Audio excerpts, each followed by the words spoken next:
Boa tarde a todos, a paz do Senhor Jesus mais uma vez, muito bom poder revê-los. Hoje vocês estão sendo muito caridosos e bondosos comigo, já ouviram este mala que vos fala de manhã, e aí depois do almoço pensaram que iam passar bem, agora vai dar congestão, vou ouvir aquele mala de novo, né?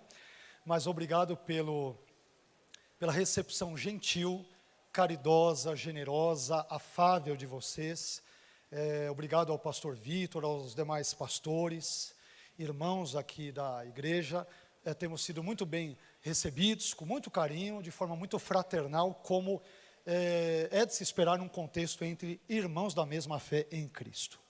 Então, muito obrigado por tudo. Almoço delicioso, comunhão com os irmãos mais deliciosa ainda, né, porque o almoço é um pretexto para termos comunhão uns com os outros. Então, tenho sido profundamente abençoado. Revi alguns ex-alunos, alguns irmãos que conheci em outros contextos, né? Olha o Aloysio aí, né, Aloysio? Deus abençoe, muito bom revê-lo, outros irmãos.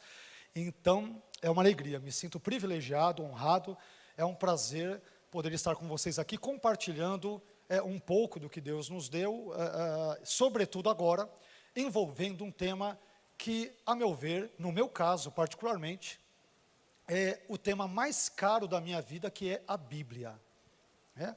Às vezes as pessoas me relacionam, me associam, em razão dos debates, palestras, vídeos do YouTube, outras coisas, com arminianismo. Ele é aquele cara, é aquele pastor que fala de arminianismo, calvinismo.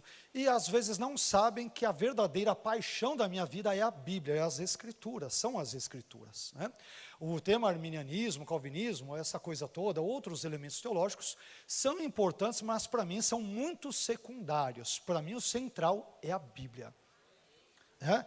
Aliás, eu digo que quando me converti, evidentemente pela graça, Deus não salvou apenas a minha alma, mas Ele salvou o meu cérebro. Porque eu era uma pessoa que não era dada à leitura. Eu me converti com 19 para 20 anos, e até então apenas colava na escola, sentava nas últimas carteiras, colava, né, pegava as moças com cabelo comprido à frente, pegava a cola, colocava no cabelo, depois repassava a cola, colava. E quando me converti, Deus não só salvou a minha alma, Ele salvou o meu cérebro. Eu comecei a sentar nas primeiras carteiras sempre, nunca mais colei na minha vida, hábito que persiste até hoje, nunca mais colei na minha vida.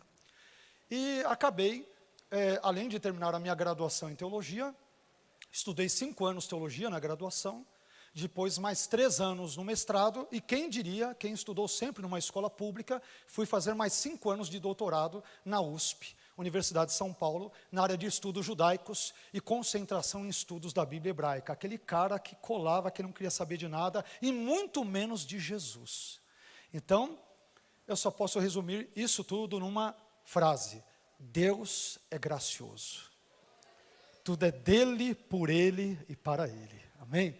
Então eu sou fruto da graça, como eu sei que você também é. Somos frutos da maravilhosa graça de Deus.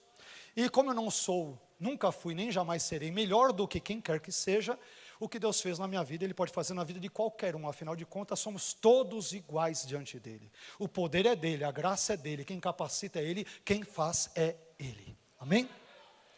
Tendo dito isto, eu quero falar então com vocês sobre esse tema que me é muitíssimo caro, como todos os temas bíblicos e teológicos o são, mas eu tenho uma quedinha maior por estes assuntos que envolvem qualquer coisa que envolva a Bíblia, qualquer coisa, né?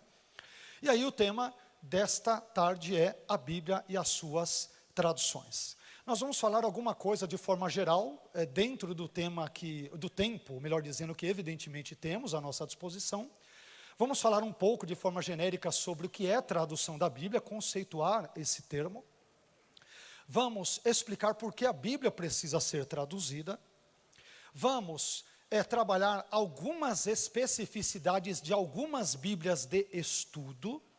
E por fim, eu tentei deixar a cereja do bolo para o final, vamos trabalhar algumas particularidades de algumas traduções da Bíblia. E aí, nós vamos ver que não existem, e eu já estou adiantando uma das perguntas que eu mesmo formularei, e já aproveito para formulá-la, que é a seguinte pergunta: será que existem traduções da Bíblia neutras, ou Bíblias de estudo neutras, imparciais, é evidente que não. Não existe nada de neutralidade ou de imparcialidade. Mas aí nós vamos falar mais sobre isso, já entregando a resposta para vocês de início, sobre isso à medida em que nós andarmos na nossa fala. Então, sem mais delongas, vamos direto ao que nos interessa. No primeiro slide, vamos ver se aparece aqui. Opa, peraí.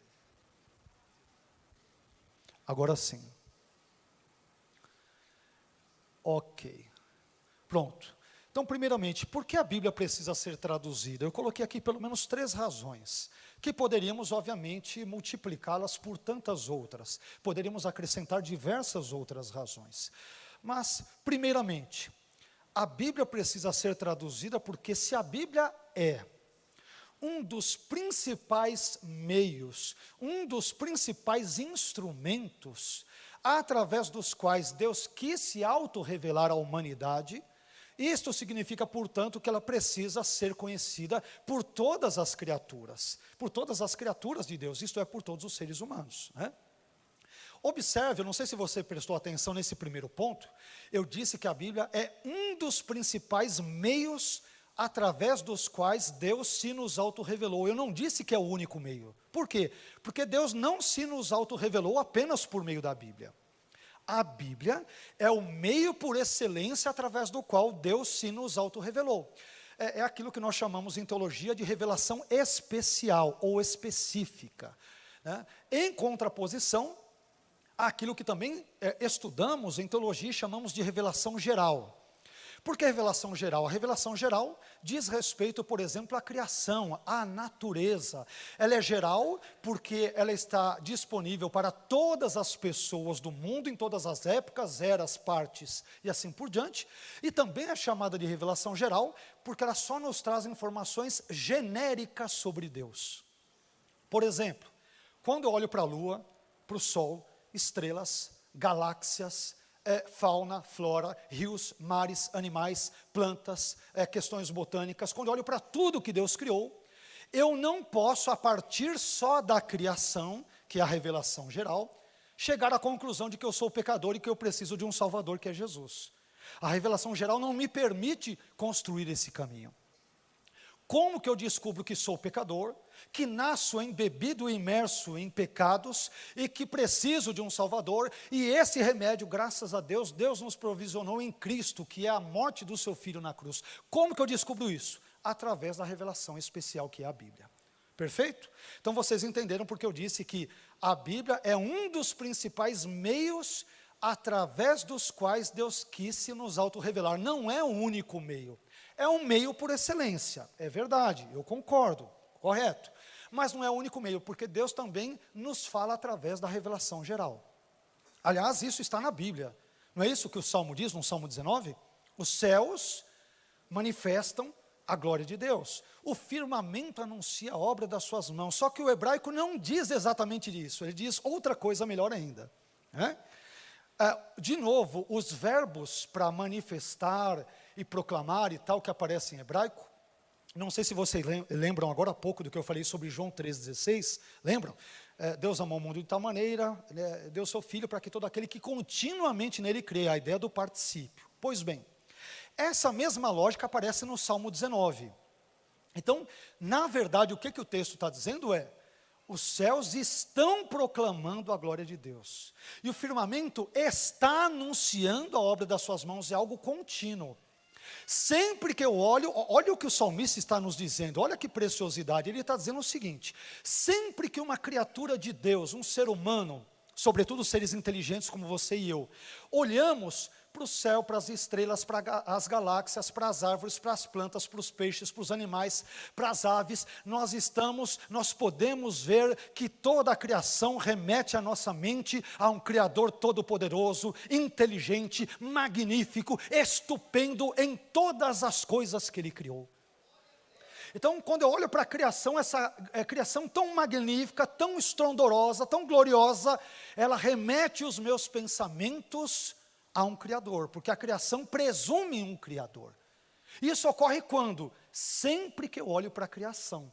Por isso que o verbo ali em hebraico, no caso do Salmo 19, ele aparece também numa forma participial, que aponta para uma ação que é contínua. Então os céus não só manifestam, eles estão manifestando a glória de Deus. Eu estou aqui agora olhando com o privilégio dessas janelas, né, bem limpas, cristalinas, eu olho, vejo ali o avião passando, vejo essa parte azul, eu falo, meu Deus, que coisa grandiosa isso. Isso não é fruto do acaso. Isso não é fruto da sorte ou do azar, não é resultado do encontro fortuito e aleatório de átomos, moléculas, bactérias, o que quer que seja. Isso é o fruto premeditado de um ser todo inteligente, que é o Deus Trino, Pai, Filho e Espírito Santo. Então, quando eu olho para a criação, eu vejo que há um Criador todo-poderoso por trás dela. Então, esse é o primeiro ponto, mas a Bíblia precisa ser traduzida por quê? Porque se ela é um dos meios por meio dos quais Deus quis se nos autorrevelar, portanto ela deve ser traduzida para que nós compreendamos aquilo que Deus quer nos falar. Segundo motivo, a Bíblia precisa ser traduzida porque ela foi escrita originalmente em 3 línguas. A Bíblia não foi escrita para nós, infelizmente, em português. Ela foi escrita em 3 línguas. Quais são? Vocês podem ver ali. 98% do Antigo Testamento foi escrito em hebraico e 2% apenas em aramaico. Esses 2% compreendem uma frase específica de Gênesis 31, 47, Esdras 4, 8 a 6, 18 e 7, 12 a 26, um versículo isolado de Jeremias 10, 11 e Daniel, capítulo 2, versículo 4, ao capítulo 7, versículo 28. Tudo isso foi escrito em aramaico e compreende, abrange 2%.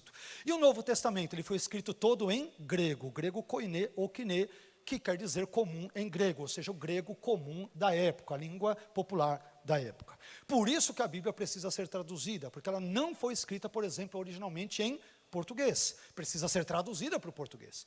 Não foi originalmente, por exemplo, escrita em inglês, precisa ser traduzida para o inglês, e o mesmo para o francês, para o alemão, para o esloveno, e assim por diante.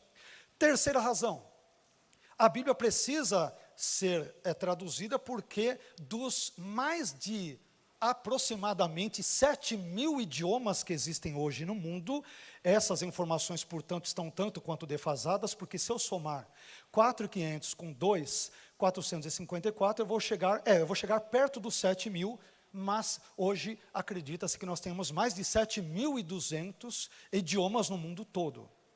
E até últimos dados estatísticos, nós temos, por exemplo, a Bíblia traduzida para 2.454 idiomas, mas falta ser traduzida para quase, entre aspas, 5.000 idiomas. Então tem muita gente no nosso planeta, entre os mais de 7 bilhões e 200 milhões, por exemplo, de habitantes, que não tem nada de página da Bíblia vertida para o seu idioma. Por isso que o trabalho dos tradutores é muito importante. Tradutores da Bíblia, revisores da Bíblia e assim por diante. Eu acabei de trabalhar agora, esse meu trabalho finalizou em fevereiro, eu fiquei quase 3 anos trabalhando na revisão da nova NVI, da nova versão internacional, que deverá sair entre este ano ainda e o início do outro ano, com alguns colegas, a partir dos textos hebraicos, aramaicos e gregos, que nós demos uma revisão e alguma retradução de diversos trechos. E essa nova NVI deverá sair, talvez, entre este ano e o ano, por exemplo, que vem. E é um trabalho sério.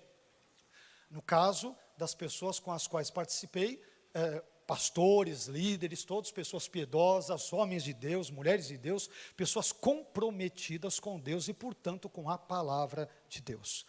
Mas caminhando um pouquinho mais adiante, nós temos algumas edições críticas da Bíblia.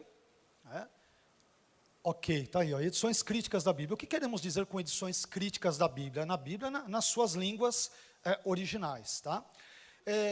Então nós temos ali, vocês percebem, o Antigo Testamento hebraico, a Bíblia hebraica Stuttgartensia, tem este nome porque ela é editada na cidade alemã de Stuttgart, e esta Bíblia, ela traz todo o texto do Antigo Testamento nas suas línguas originais. Não é o texto necessariamente original, mas nas línguas originais. O texto hebraico e os 2% em aramaico que nós acabamos de citar, ok? Por que são chamadas de edições críticas? Porque elas têm notas de rodapé, e nessas notas de rodapé, elas trazem informações sobre textos variantes ou variantes textuais. Por exemplo, para usar um exemplo bem simples, um determinado texto bíblico, por exemplo, neotestamentário, ele traz num determinado versículo e livro da Bíblia a expressão Nosso Senhor Jesus Cristo. Outro manuscrito, nesse mesmo texto, vai trazer só Jesus Cristo, ele omite o nosso. Outro vai trazer só Cristo, ele omite o Jesus e o nosso. Então são variantes textuais. Essas Bíblias, por exemplo, trazem estas entre tantas outras informações, em hebraico, em latim, em grego e assim por diante. No caso da Bíblia hebraica, de novo, ela contém todo o Antigo Testamento, em hebraico e em aramaico. O que eu coloquei ali como AT grego, ou seja, o Antigo Testamento grego, é a Septuaginta.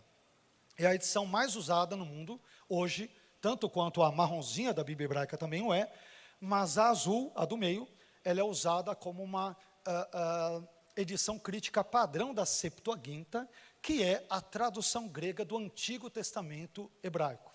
Por que ela é importante para nós cristãos? Porque a maioria das citações que os autores do Novo Testamento, que escreveram em grego, a maioria das citações que esses autores fazem do Antigo Testamento, eles não bebem da Bíblia hebraica, eles bebem do texto grego, que é a Septuaginta. Essa é do meio ali, que eu coloquei em azul. Por fim, nós temos o Novo Testamento grego, o vermelhinho, então o marrom, o azul e o vermelho, onde você tem o Novo Testamento também com aparato crítico e com notas de rodapé. É dessas edições críticas da Bíblia, entre outras, que saem as traduções da Bíblia para tudo que é língua no mundo todo. Tá? Sobretudo dessas três. Entre outras, tem outras versões e traduções e edições críticas de outro tipo, com outros textos hebraicos e outros textos gregos, eu sei disso, mas de forma bem resumida, substancialmente, a Bíblia que eu e você lemos e pregamos no púlpito, ensinamos num círculo de oração, num culto de doutrina, num ebom como esse, em última análise, as nossas traduções vêm disso daqui, dessas edições críticas. Está vendo como é importante? Então, para hoje podermos ter Bíblia no celular, bonitinho, e ler, trocentos estudiosos e conhecedores de hebraico, de aramaico, de grego, de exegese, de cultura bíblica, trabalharam anos a fio para que hoje você tenha um aplicativo, abrir na hora que você quiser, ler tudo, pregar, ensinar e trabalhar, e Deus fala ao seu coração, e nós choramos, e nós nos alegramos. Isso é fruto de intermináveis e incansáveis trabalhos na área de tradução, exegese, desses textos, por exemplo. Ok? Bom, indo um pouco mais adiante, eu disse que falaria sobre o que é traduzir, chegou esse momento. Falamos de tradução e tudo, mas não definimos. O que quer dizer traduzir? Claro que a nossa ênfase envolve traduzir a Bíblia, é claro. Mas podemos dizer de forma bem genérica e ampla que traduzir é o ato de reproduzir, da forma a mais exata possível, o significado da mensagem original, no caso do texto hebraico e aramaico no Antigo Testamento e grego no Novo, para uma língua receptora, no nosso caso, português. Isso é traduzir. Como que eu traduzo o significado desses termos ou expressões em hebraico, por exemplo, ou em grego ou em aramaico, para o português? E aí, quem mexe com a tradução da Bíblia, vai descobrir que nem tudo dá para a gente traduzir ao pé da letra, porque senão nós vamos trazer interpretações horríveis do texto. Me permitam usar uma expressão bem simples, que com frequência eu comento com os meus alunos de hebraico, de grego, de exegese e tal. Por exemplo, às vezes a Bíblia diz, acendeu-se a ira do Senhor. Lembram-se desse texto? Sobretudo na Almeida Revista e Corrigida, na área, acendeu-se a ira do Senhor. Eu fico imaginando um neófito, um novo convertido lendo esse texto. Desde quando a ira acende? Eu já vi velas se acenderem, uma fogueira se acender. Agora, ira se acender, qual é o nexo, qual que é a lógica? A expressão hebraica, que vai gerar acendeu-se a ira do Senhor, por exemplo, acendeu-se a ira de Moisés, de Davi, é uma expressãozinha, não precisa gravá-la, não precisa memorizá-la, só se quiser. É a expressão vaihar afadonai. Vaihar vem de um verbo hebraico que quer dizer queimar, incendiar, af, nariz, Adonai, é o Senhor, é Deus. Ao pé da letra, sabe o que o hebraico está dizendo? Queimou as narinas do Senhor. Ou, esse é o lado bom de nascer no Brasil, né? Ou em bom nordestinês, Deus está soltando fogo pelas ventas. É isso que o hebraico diz. Vocês sabiam? Deus tem um pezinho lá no Nordeste. Deus é brasileiro, a gente sabe, né? O Papa é argentino, mas Deus é brasileiro e acabou, a gente sabe disso. Mas só para brincadeiras à parte, o hebraico diz, queimou as narinas do Senhor. Por que ele diz isso? É uma forma hebreia, antropomórfica de descrever Deus irado. Por quê? Vamos explicar, porque tem uma lógica, tem toda uma lógica. Quando uma pessoa normalmente está irada, irritada, nervosa, ela não respira de forma ofegante? Ela não fica assim nervosa? É assim que Deus é retratado quando está irado. É como se Deus estivesse nervoso, furioso, meio que descontrolado, e é óbvio que Deus não se descontrola, é apenas um exemplo, e aquela ideia, sai de perto, porque se Deus pegar um, ele esgana. Então, perceba, aí nas nossas traduções, você não vê, queimou as narinas de Jeová, queimou as narinas de Yahvé, o que aparece? Acendeu-se a ira, o que é esquisito. Então é melhor, Deus irritou-se, Deus ficou irado, e assim por diante. Então percebam que não dá para a gente traduzir tudo na Bíblia ao pé da letra. Tem um texto de Samuel, por exemplo, sabe como os homens são chamados em Samuel? Eu sei que isso não é muito politicamente correto, mas é o que está na Bíblia, é o que está no texto hebraico. Os homens são conhecidos como aquele que faz xixi na parede. Por que será, né? Hoje, algumas coincidências nos dias de hoje, um macho é aquele que faz xixi na parede. Só que nenhuma tradução vai trazer isso. Como que ela vai chamar? Vai chamar de homem. Mas o hebraico diz, aquele que faz xixi na parede, ou contra a parede. Olha que coisa interessante. Hoje, claro que não é para a gente fazer isso, para provar que somos homens assim, é óbvio que não, é evidente que não. Mas o hebraico, na sua literalidade, diz essas coisas interessantíssimas. Por isso que vale a pena estudar hebraico, grego, para a gente aprender essas coisas, não só para matarem a nossa curiosidade, mas para a gente aprender determinados dados muito interessantes, ainda que hoje não necessariamente praticados, evidentemente, no contexto em que nós vivemos. Mas, enfim, continuemos. Depois, nós temos os principais métodos de tradução da Bíblia. Esse ponto aqui é bem importante. Quando uma pessoa, enfim, uma comissão de tradutores, não importa se da sociedade bíblica brasileira, americana, britânica, europeia, uma sociedade bíblica qualquer, no melhor dos sentidos, qualquer, vai traduzir a Bíblia das línguas originais para, por exemplo, português ou qualquer outra língua, existem métodos que devem ser seguidos. Nós temos 3 métodos principais que são usados quando a Bíblia é traduzida. Primeiro, o método de equivalência formal ou literal, naquele quadro preto ali em cima. O método formal ou literal, como o próprio nome dá a entender, ele busca traduzir a Bíblia de forma bem literal, ao pé da letra. Onde nós vemos isso? Por exemplo, no primeiro versículo da Bíblia, seguindo a Almeida Revista e Corrigida. Não é isso? Então, o texto hebraico diz, claro, não precisam se preocupar, só para a gente fazer a correspondência. O texto hebraico diz, Breshit bara Elohim et hashamayim ve'et haaretz. Ao pé da letra, Breshit, no princípio, bara, criou, Elohim, Deus, et hashamayim ve'et haaretz, os céus e a terra. Normalmente, em hebraico, o verbo vem antes do sujeito. Por isso que quando você lê a sua tradução de Almeida, Revista e Corrigida, está lá, no princípio criou Deus, o que para nós é esquisito em português. Porque para nós, em português, o sujeito vem antes do verbo. Então, o mais correto em português seria, no princípio, Deus criou e não criou Deus. Quando você lê criou Deus, na Almeida Revista Corrigida, então você sabe que a equivalência de tradução usada ali é formal ou literal. Os tradutores quiseram ser bem literais ou razoavelmente literais na tradução. Se você pegar outras traduções, elas vão inverter a ordem, vão dizer, no princípio, Deus criou os céus e a terra. Ou, de forma conceitual, Deus criou o universo, que é a proposta de baixo, numa tradução dinâmica ou conceitual. Resumindo de forma bem breve, uma tradução da Bíblia literal ou formal está preocupado com a forma do texto na língua original, hebraico, aramaico ou grego. Uma tradução da Bíblia que segue uma metodologia mais conceitual, está preocupada com os leitores da Bíblia, como eles compreenderão ou não o texto. E uma terceira metodologia é a paráfrase, por exemplo, vista na tradução da A Mensagem do Eugene Peterson, que tem uma linguagem bem flexível, bem contemporânea, é claro, porque o Peterson, quando escreveu, ele escreveu para o filho dele, que era um adolescente. Por isso que ela tem uma linguagem bem mais flexível, né? Então, de novo, a tradução literal de Gênesis 1:1 é: no princípio criou Deus os céus e a terra. Ok. Uma tradução mais conceitual, eu poderia colocar: no princípio Deus criou o universo.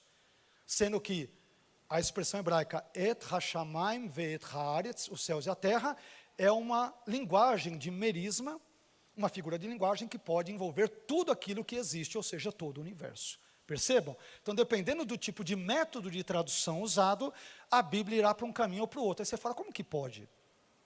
É o mesmo texto hebraico, o mesmo texto grego, um traduz como céus e terra, o outro diz que criou Deus, o outro Deus criou, um diz que é universo.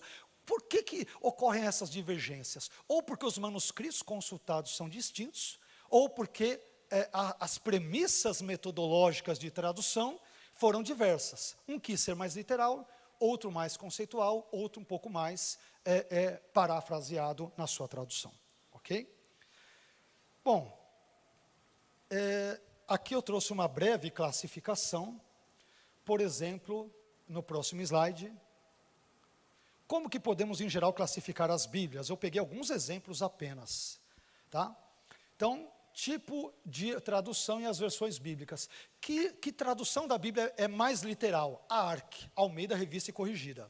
Ela é muito literal, a linguagem é bem antiga, erudita e arcaica. É aquela tradução que vai trazer o tal do varão, varoa, e assim por diante, né? O varão não é aquele pau lá da cortina, é o homem, né? Então, isso aí tem uma linguagem bem mais envolvendo um português super arcaico. Depois nós temos traduções razoavelmente literais.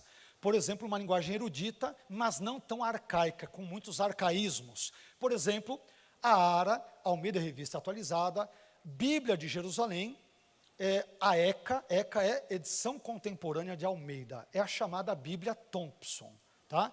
É uma edição um pouco mais contemporânea. E aí, a revisada da imprensa bíblica brasileira e a TEB.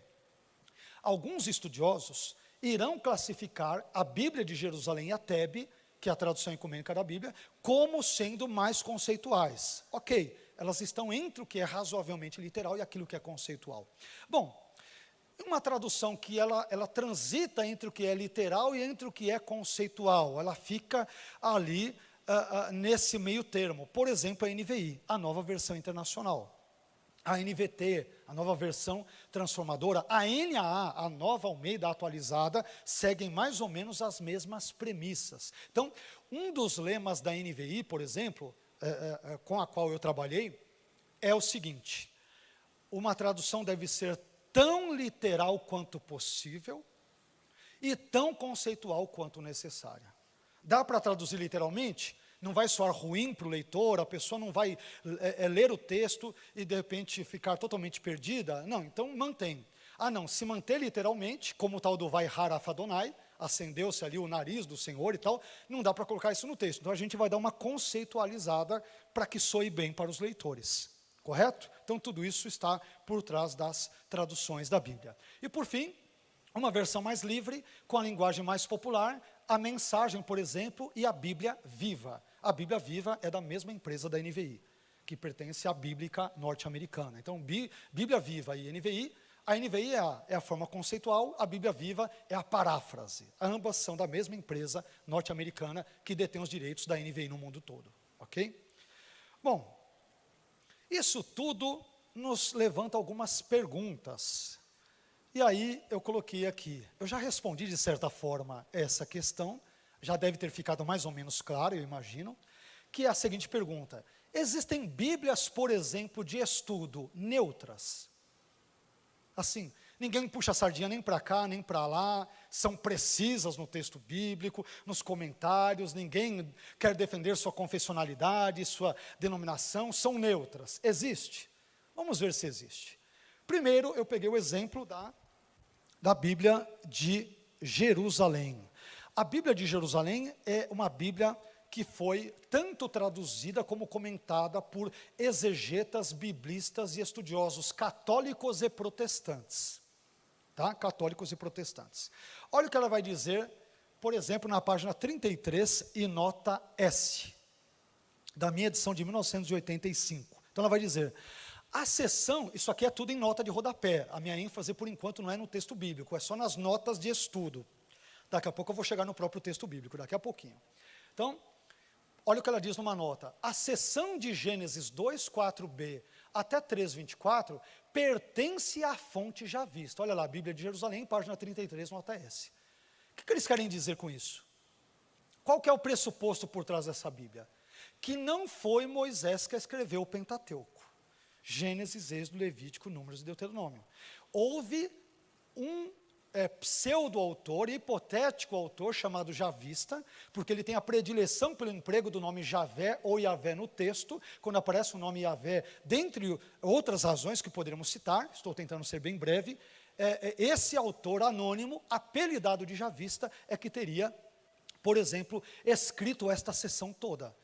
Isso é chamado, para quem já estudou o Antigo Testamento, de hipótese documentária, ou, além de hipótese documentária, teoria JIDP. A ideia de que o Pentateuco foi escrito pelo menos por 4 autores, o javista, o eloísta, o deuteronomista, o sacerdotal, e não foi escrito por Moisés. Essa Bíblia presume isso. E aí eu pergunto, existem Bíblias de estudo neutras? Isso aqui está numa nota. Mas vamos continuar. Depois, eu coloquei a TEB.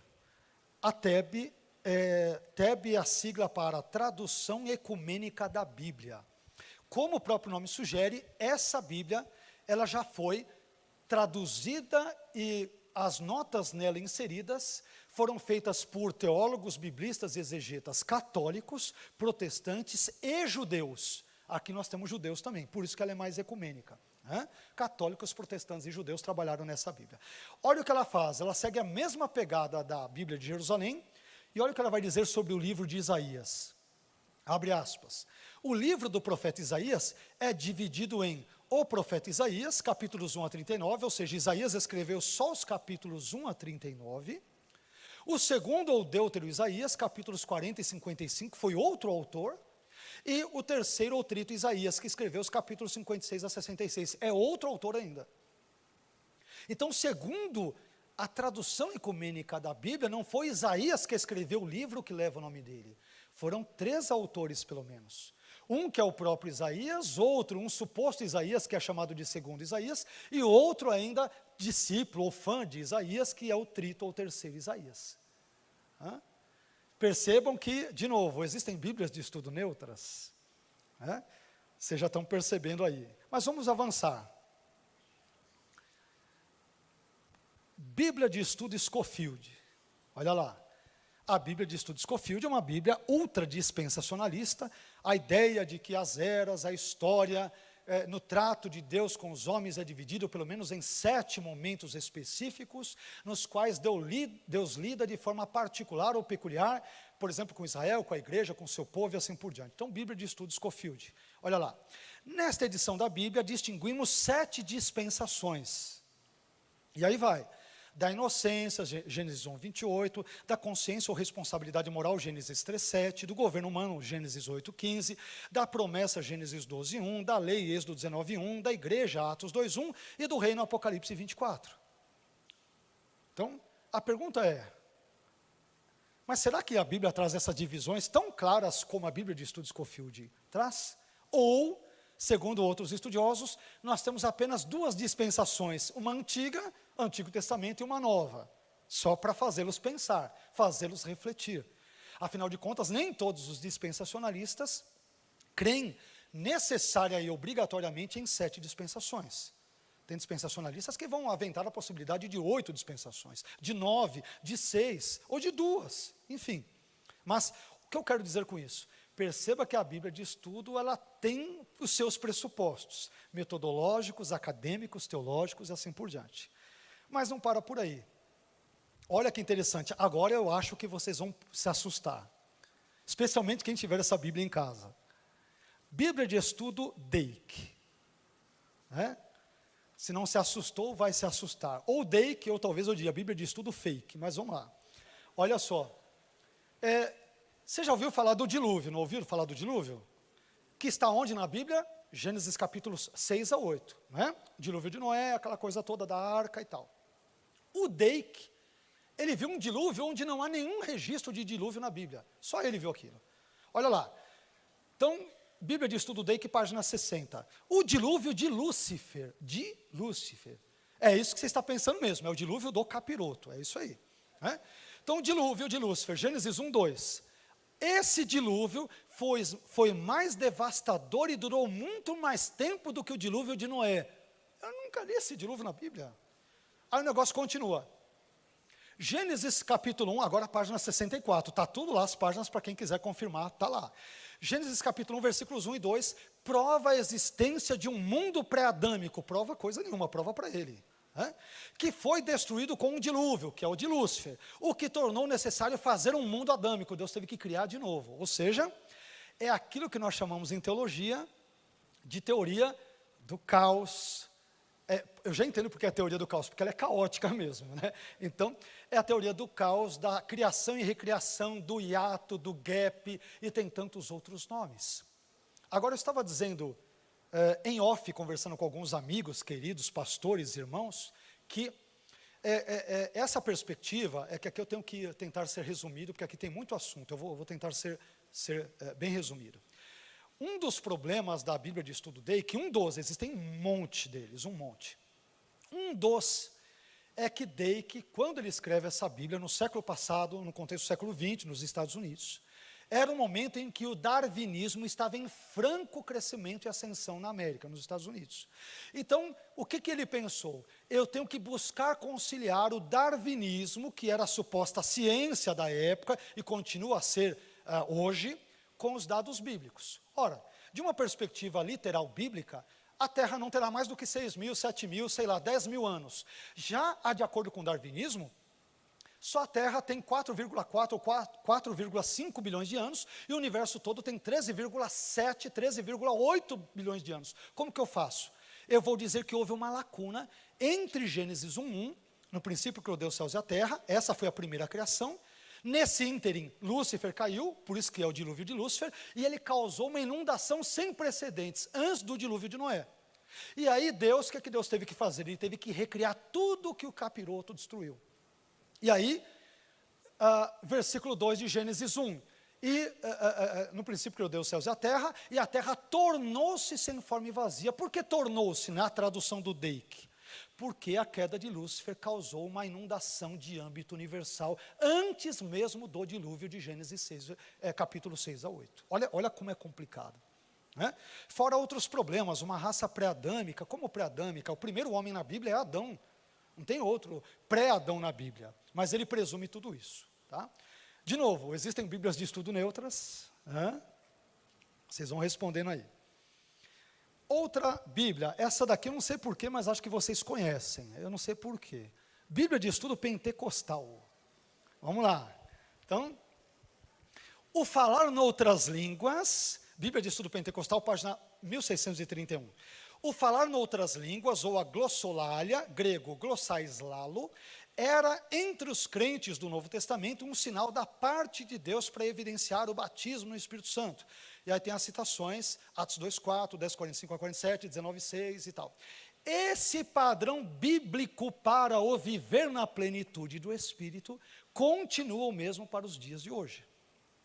O que a Bíblia de Estudo Pentecostal está dizendo? Só é pleno do Espírito Santo quem foi batizado no Espírito, isto é, falou em línguas. Se a pessoa nunca falou em línguas, ela nunca foi plena do Espírito Santo. Ok? Só pergunto, há uma perspectiva pentecostal aqui, isso é neutralidade, ou reflete a perspectiva pentecostal ou carismática? Né? A gente percebe. Mas então essa é a ideia. Então só para a gente pegar e ver as vertentes e as perspectivas que nós inserimos nas Bíblias de estudo. Isso é muito interessante e importante. Outro caso, aí vocês vão já entender esse mais facilmente. Bíblia de estudo de Genebra, que é ultra calvinista. Então vocês já imaginam o que vai ter nela. Então vamos lá. João 3,16. Lembra que nós citamos João 3,16? Deus amou o mundo de tal maneira e tal. Olha o que ela diz, na página 1376. João 3,16. Deus amou o mundo. Parece que Jesus usou o termo mundo, grego cosmos, para indicar que a sua obra salvadora não estava limitada aos judeus, mas se aplicava às pessoas em todo o mundo. Olha a observação entre parênteses. Isto é, aos eleitos de todas as nações. Entendeu ou não? Então, o mundo aqui não é mundo, não é toda a humanidade, é um mundo desmundado, vamos assim dizer. Mundo é uma referência a tipos de pessoas no mundo, ou seja, os eleitos incondicionalmente em todas as épocas, séculos, eras, assim por diante. Então, o mundo aqui recebe uma interpretação específica, são os eleitos de todas as nações, e não as pessoas no sentido geral e sem exceção. Existem bíblias de estudo neutras? Continuemos. Outro exemplo. Bíblia Shed. Vamos aqui lembrar, aqui cabe uma observação. A Bíblia de estudo Shed não foi escrita pelo próprio Dr. Shed, salvo um e outro detalhe em notas de rodapé. Foi escrita por vários dos seus amigos, as notas de rodapé, em homenagem ao Dr. Shed. Aliás, quando ele soube que estavam homenageando ele com o sobrenome dele da Bíblia, ele nem quis. Até ficou nervoso. Não, a Bíblia não tem que ter o meu nome, ele nem gostou disso. Mas colocaram o nome dele para homenageá-lo. Então, não é ele quem necessariamente, as notas da Bíblia de estudo Shed não refletem necessariamente o pensamento bíblico e teológico do falecido, de saudosa memória, doutor Rousseau Shed. Perfeito? Feita essa observação, esse esclarecimento, olha o que aparece ali no comentário sobre Ezequiel, página 1191. Ezequiel 28:14. Este ser aqui descrito, em Ezequiel 28:14, era um anjo poderoso que viveu nos céus. Ezequiel 28:15. Perfeito eras. Isaías 14:12, ele já misturou Ezequiel com Isaías. Compara o rei da Babilônia à pessoa de Lúcifer. O texto, na verdade, bíblico não faz essa comparação. Isso aqui, o autor que escreveu isso, o texto bíblico não faz essa comparação. Lúcifer nem é nome de uma pessoa. Lúcifer tornou-se nome de uma pessoa, ele é o nome de uma estrela. Então aqui já tem um monte de pressuposto no texto, tá bom. Estrela da manhã. Naqueles tempos, já existia a história de um anjo perfeito, dos mais gloriosos, que querendo elevar-se acima do seu nível, referindo-se a Isaías 14, foi precipitado à destruição. Então, essa Bíblia, quem escreveu essa nota, que não foi necessariamente o Dr. Shed, entende que Isaías 14 e Ezequiel 28 falam sim de Satanás, ou da queda de Satanás. Fala ou não fala? Não sei. Então, quer dizer, eu tenho minha perspectiva que não vem aqui ao caso, mas o que eu quero dizer é que existem pressupostos por trás dessas Bíblias de estudo. Outra Bíblia interessante, a Bíblia anotada do falecido Dr. Charles Hyde, que era dispensacionalista do Dallas Theological Seminary e tal. Olha o que ela diz em 1 Pedro 1:2, a presciência. Olha só, aí você descobre quem escreveu a nota. Eu descubro que ele é calvinista, olha só. Só lendo a nota eu descubro quem é. Presciência. Aí ele vai começar dizendo, o conhecimento prévio que Deus tem de todas as coisas. Qualquer arminiano concorda com isso. Aí vem, vírgula. Baseado em que se baseia esse conhecimento prévio de Deus? De Deus, em sua relação causativa com todas elas. Ou seja, Deus só conhece as coisas porque Ele determinou todas as coisas. O que é isso? Calvinismo puro e simples. Está lá na Bíblia anotada. Claro que o leigo não vai perceber, mas quem estudar um pouquinho vai perceber o que ele quer dizer com o texto. Existem Bíblias de estudo neutras.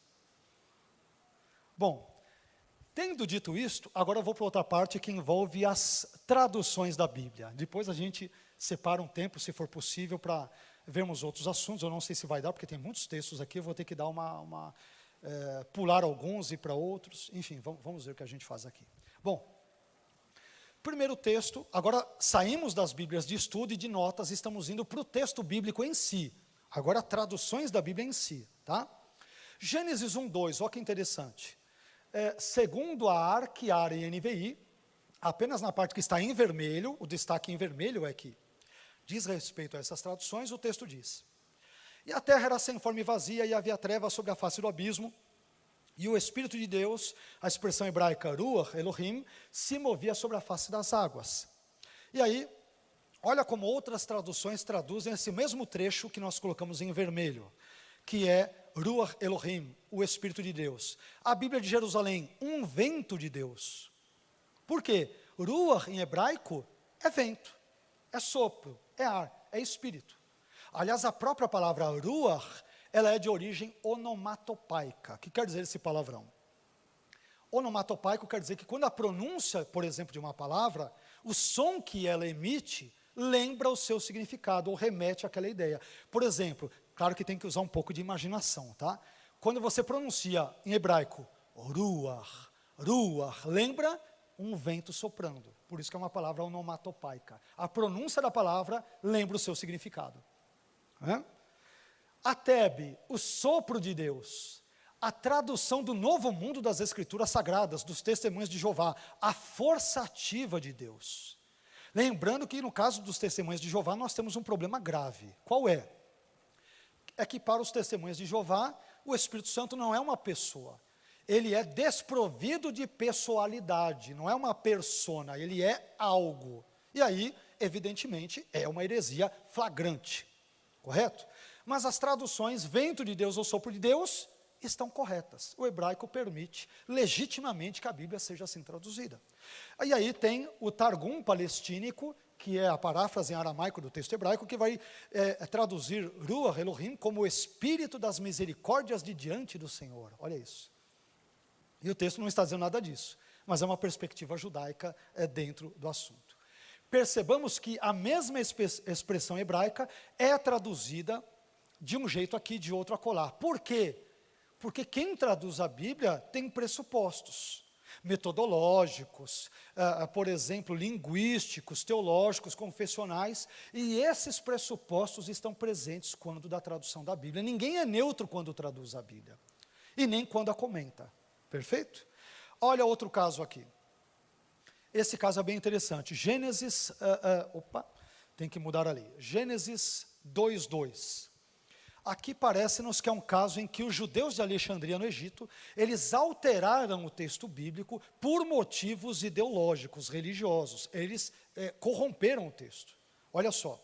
Gênesis 2:2, conforme a ARC, Ara, BH, a Bíblia Hebraica da Sefer, Bíblia de Jerusalém, NVI, Teb, diz lá: e havendo Deus terminado no dia 7º a sua obra. O hebraico traz Shevi'i, que é 7º. Que fizera, descansou nesse dia de toda a sua obra que tinha feito. Está correto. Olha o que a Septuaginta, o Pentateuco Samaritano e a Peshita, que é a versão siríaca, fazem. E completou Deus no dia 6º as obras que havia feito, não no 7º. Por que será? Porque os judeus de Alexandria, no Egito, quando escrevem a Septuaginta, por exemplo, pensaram, peraí, como assim o hebraico diz que Deus terminou a obra dele no dia 7º? Se ele terminou no dia 7º, quer dizer que ele trabalhou no Shabat. Como assim? Deus transgredindo a própria lei do sábado. O que eles fazem então? A Septuaginta traduz Shevi'i por Hecte, que é sexto, dando a entender que o próprio Deus respeitou e obedeceu o Shabat, para não colocar Deus numa posição embaraçosa e não fazê-lo desrespeitando o próprio dia de descanso que ele criará mais na frente.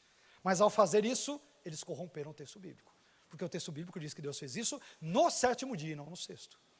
Percebam que existem alterações no texto por motivos religiosos, por motivos ideológicos e assim por diante. Essa agora é para a gente se assustar, olha lá. Gênesis 2:24. Comparemos a Ara com a esquerda e a direita, a The Inclusive Bible. O que é a The Inclusive Bible? É a Bíblia gay. A Bíblia gay. Então percebam a sutileza da linguagem, a sutileza. Gênesis 2:24. Por isso deixa o homem, Ish em hebraico, pai e mãe, o hebraico diz, etavi ve'etimo, ou seja, o pai dele e a mãe dele, e se une à sua mulher, Ishto, tornando-se os dois uma só carne. Então o hebraico é muito claro. Existe homem, existe mulher, e nesse caso, o homem deixa os seus pais e se une à sua mulher. Então os marcadores de sexo estão muito claros no texto hebraico. Correto? olha o que a The Inclusive Bible faz, que é a Bíblia gay. É por isso que as pessoas, ela não coloca nem homem nem mulher, para deixar a linguagem dúbia. Deixam seus pais. Ela não diz quem são os pais. São dois homens? São duas mulheres? Ela não diz. E tornam-se ligadas umas às outras. Todo o elemento que marca o sexo, homem e mulher, é excluído do texto. E o homem só é descrito em termos genéricos. Pessoas, pais, pessoas umas às outras. Vocês entenderam a sutileza da linguagem? Estão percebendo ou não? Então, será que tem traduções neutras também da Bíblia? Bíblias de estudo neutras, não? Quem traduz a Bíblia, ou escreve um comentário da Bíblia, ou coloca uma nota de rodapé na Bíblia, tem compromissos com certos valores. Por isso que temos que sempre nos informar. Mas quem traduziu essa Bíblia? Esse texto? Colocou notas no rodapé? É uma pessoa que, além de conhecer as línguas originais, hebraico, aramaico e grego, é uma pessoa temente a Deus? É uma pessoa que crê na inspiração, na inerrância da Bíblia? É uma pessoa que tem compromisso com Deus, o seu reino, a sua palavra, com os seus valores? Então, ok. Porque muitos vão instrumentalizar a Bíblia para que esta favoreça a sua ideologia peculiar. Entenderam o perigo onde mora? Está claro o perigo, né? O perigo é muito claro. Bom, meus irmãos, eu vou pular alguns textos, porque estou preocupado com o tempo. Eu vou selecionar algumas coisas aqui. Eu vou pegar esse texto porque esse texto é interessante. Deixa eu pular outro, esse aqui. Êxodo 34, 29, na tradução da Vulgata, é o erro mais clássico, né? Quer dizer, é o caso de erro de tradução mais clássico da história. E olha aqui, Jerônimo, ele é considerado o patrono, né, o padroeiro dos tradutores. E ele que cometeu um dos erros assim chamados mais clássicos de tradução da Bíblia. Isso aqui é interessante, é bem curioso. Vocês vão ver os desdobramentos disso. O que um erro não pode causar na história, vocês vão ver. Olha, isso é muito interessante. Êxodo 34, 29, conforme Arque e Ara, olha o que diz. E aconteceu que descendo Moisés do monte Sinai, e Moisés trazia as 2 tábuas do testemunho em sua mão, quando desceu do monte. Moisés não sabia que a pele do seu rosto resplandecia, o verbo hebraico karan, depois que o Senhor falara com ele. Tá bom. Olha o que diz aí a Vulgata. No mesmo texto, que é a tradução latina, no caso do texto hebraico. E quando Moisés desceu do monte Sinai, com as 2 tábuas do testemunho, ele não sabia que o seu rosto tinha chifres, cornuta, é a palavra latina cornuta, que dispensa explicações em português. Após a conversa com Deus. Então, o que Jerônimo faz aqui? Ele confunde o verbo hebraico karan, brilhar e resplandecer, com o substantivo hebraico keren, chifre. Porque quando ele traduz o texto hebraico para o latim, não tinha os sinais massoréticos, aqueles pontinhos do hebraico, só tinha o texto consonantal. E o texto consonantal, no texto consonantal, karan e keren, o verbo e o substantivo são idênticos. Então vamos dar um desconto para ele, né? Vamos ser aí compassivos com ele. Só que esse erro dele, 1000 anos quase depois, levou outra pessoa a outro erro. E vejam vocês com seus olhos. Opa, não é aqui, é aqui. Então, olha lá quem aparece, a escultura de Moisés, e perceba que Moisés tem 2 chifrinhos. Por quê? Porque Michelangelo, quando esculpiu a estátua de Moisés, ele se valeu da Vulgata de Jerônimo. A Vulgata diz cornuta, então ele tem cornos, ele tem chifres. Ele vai esculpir Moisés com 2 chifrinhos também. Isso entrou para a história. O erro de Jerônimo levou Michelangelo a seguir o erro quando ele esculpe a estátua de Moisés. Olha que interessante, né? Então, esse ponto aparece ali. Então, essa é uma escultura de Michelangelo, que é datada ali. Michelangelo vive mais ou menos no contexto do século XV, início do século XVI. E ela foi esculpida entre 1513 a 1515 e retocada em 1542. Mas os chifrinhos envolvem a tradução de cornuta do latim da tradução de Jerônimo. Um erro que leva a outro 1000 anos depois. É interessante ou não é? Bom, deixa eu ver se eu ando um pouco mais adiante. Esse caso eu vou mencioná-lo. Ele exige muita explicação, eu vou mencioná-lo e depois eu vou tentar pular para o Novo Testamento, para não ficar só no antigo. Então, eu vou para o último do antigo. Tem mais, tá, gente? Mas nós não temos tempo. É por questão de tempo que eu estou pulando várias coisas aqui.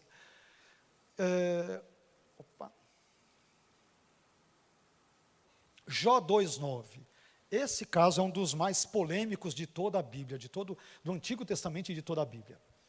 Então, Jó 2:9, olha o que diz a Arque, Almeida Revista e Corrigida. Quem está envolvido de novo na situação? Jerônimo. Jó 2:9 diz: então sua mulher lhe disse, ainda retens a tua sinceridade? Amaldiçoa Deus e morre. Só que aqui o hebraico, ele traz abençoa. É o verbo hebraico barer. Barer, o sentido fundamental é abençoa.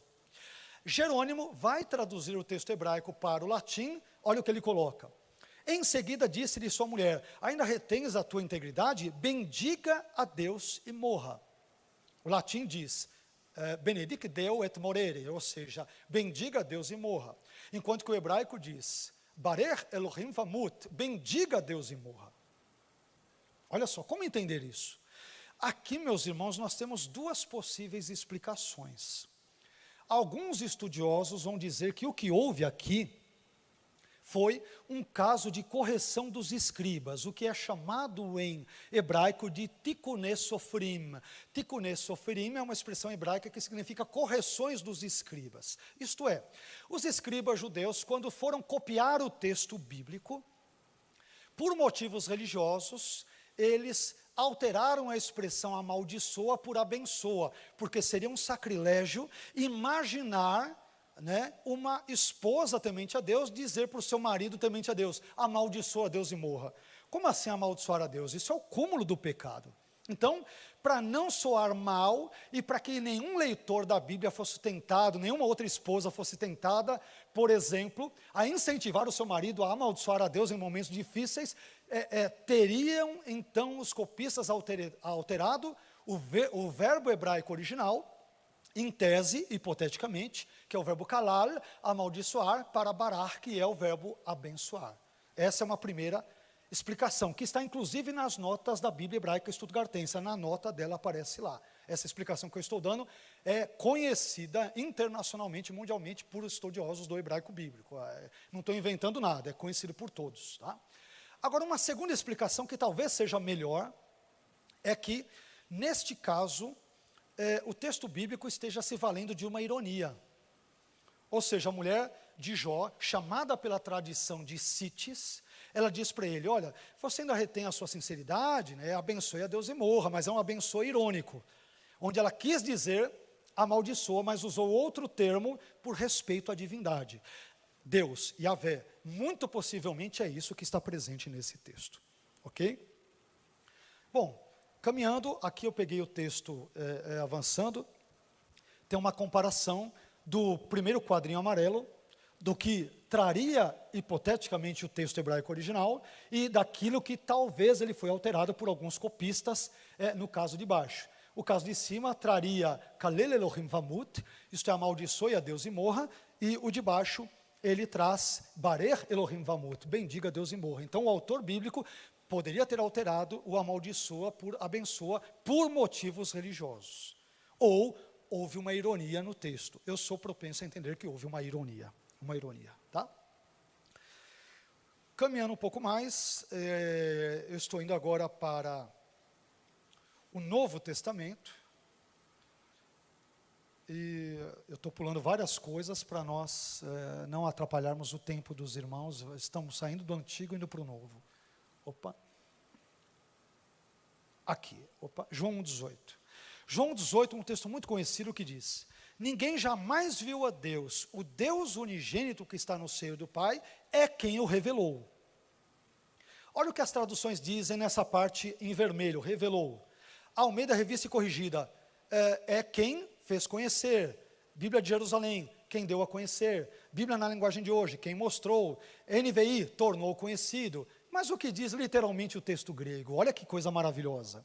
O texto grego diz, Deus nunca foi visto por alguém, o Deus unigênito que está no seio do Pai, este o explicou ou fez a exegese dele. O verbo grego aqui é exelessato, ou exegesato, mais precisamente falando, exegesato. ele é um verbo de onde vem a nossa raiz da palavra exegese. O que João está querendo dizer? Você quer saber quem é o Pai? Olhe para a face do Filho. O Filho fez a exegese do Pai para a humanidade. Jesus explicou o Pai para a humanidade. Quer saber a cara de Deus? Olhe para o Filho. O Filho é a cara do Pai. Quando eu olho para o Filho, eu vejo o Pai. Olha que coisa maravilhosa. Não é isso que vai aparecer depois em João? Alguém pergunta para Jesus: Senhor, mostra-nos o Pai, o que nos basta. E ele fala: mas estou há tanto tempo com vocês aí, a gente está tanto tempo junto, vocês ainda não entenderam que quem vê a mim vê o Pai. Quer saber quem é Deus? Jesus é a face de Deus, Ele é a cara do Pai, é Ele quem fez a exegese do Pai, a exegese de Deus, ou explicou Deus para a humanidade. Quem fez isso? O Filho, a pessoa bendita de Jesus Cristo de Nazaré. Olha que coisa maravilhosa. Quando eu olho para o Filho, eu vejo o Pai. Caminhando um pouco mais adiante, um texto interessante, que pode ser problemático ou não, João 14, versículos 2 e 3, estou quase caminhando para o final, tá? Depois eu vou citar só um texto de Apocalipse, de propósito, que é um texto bem interessante, emblemático, e nós caminhamos para o final. João 14, versículos 2 e 3, Almeida Revista e Corrigida e edição contemporânea de Almeida, que é a da Thompson, podem causar certos problemas para quem lê a Bíblia, por causa de uma palavrinha de 2 letras. Olha só, leiam comigo. Tanto a Arque como a Eca dizem: na casa de meu pai há muitas moradas, se não fosse assim eu vos teria dito, pois vou preparar-vos lugar. O versículo 3, agora o problema.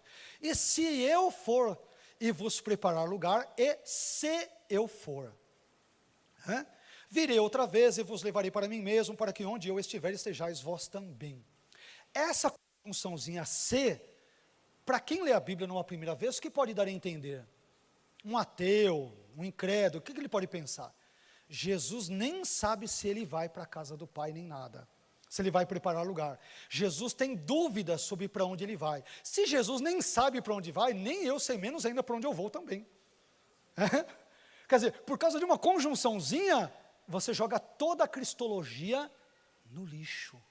Olha como isso é sério. Tá? Então, pensando nisso, olha o que a ARA, NVI e a TEB fazem, de forma mais adequada. Olha lá. Na casa de meu pai há muitas moradas, se não for assim, eu vos teria dito, pois vou preparar-vos lugar. E quando eu for, a conjunção ean em grego permite ser traduzida como quando. Quando aqui é melhor que se. Então Jesus não está colocando dúvida, e se eu for?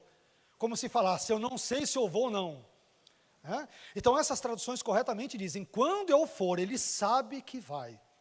Aí, a Bíblia, na linguagem de hoje, no rodapé diz, depois que eu for, está traduzido corretamente. Então, a Arque, Almeida Revista e Corrigida, que é uma Bíblia muito amada por cristãos, sobretudo pentecostais, pode trazer um probleminha na compreensão do texto, um problema cristológico grande. Tá? E aí, eu estou agora caminhando para o último texto, e aí vou concluir, que é um texto bem interessante de Apocalipse 19 e 16. Será que Jesus tinha uma espécie de tatuagem na coxa, alguma coisa assim, como alguns dizem, e já me perguntaram várias vezes, até alunos de grego me perguntam isso com frequência. Olha que texto interessante. Apocalipse 19, 16, conforme Almeida Revista e Corrigida. E na veste e na sua coxa, o que Jesus tem? Tem escrito este nome, Rei dos Reis e Senhor dos Senhores. O que você entende? Que a expressão Rei dos Reis e Senhor dos Senhores está tanto na veste quanto na coxa, em 2 lugares, correto? Perfeito? Uma leitura por cima dá a entender isso.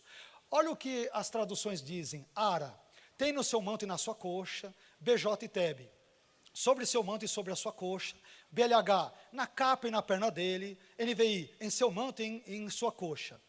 Quando a gente vai agora para a ECA, edição contemporânea de Almeida, ao meu ver, agora ela dá uma bola dentro, como diz o outro. Olha lá, no manto, vírgula, sobre a sua coxa, tem escrito o nome Rei dos Reis e Senhor dos Senhores. É uma tradução mais correta do texto grego. Porque aqui nós temos uma expressão que, me desculpem o tecnicismo, essa segunda conjunção ali grega, depois tem todo o texto grego embaixo. não se assuste, mas o texto grego vai dizer, kaierhei epitorrimation, kai epiton meronautu, onomagegramenon, basileus basileon, kai kyrios kyrion.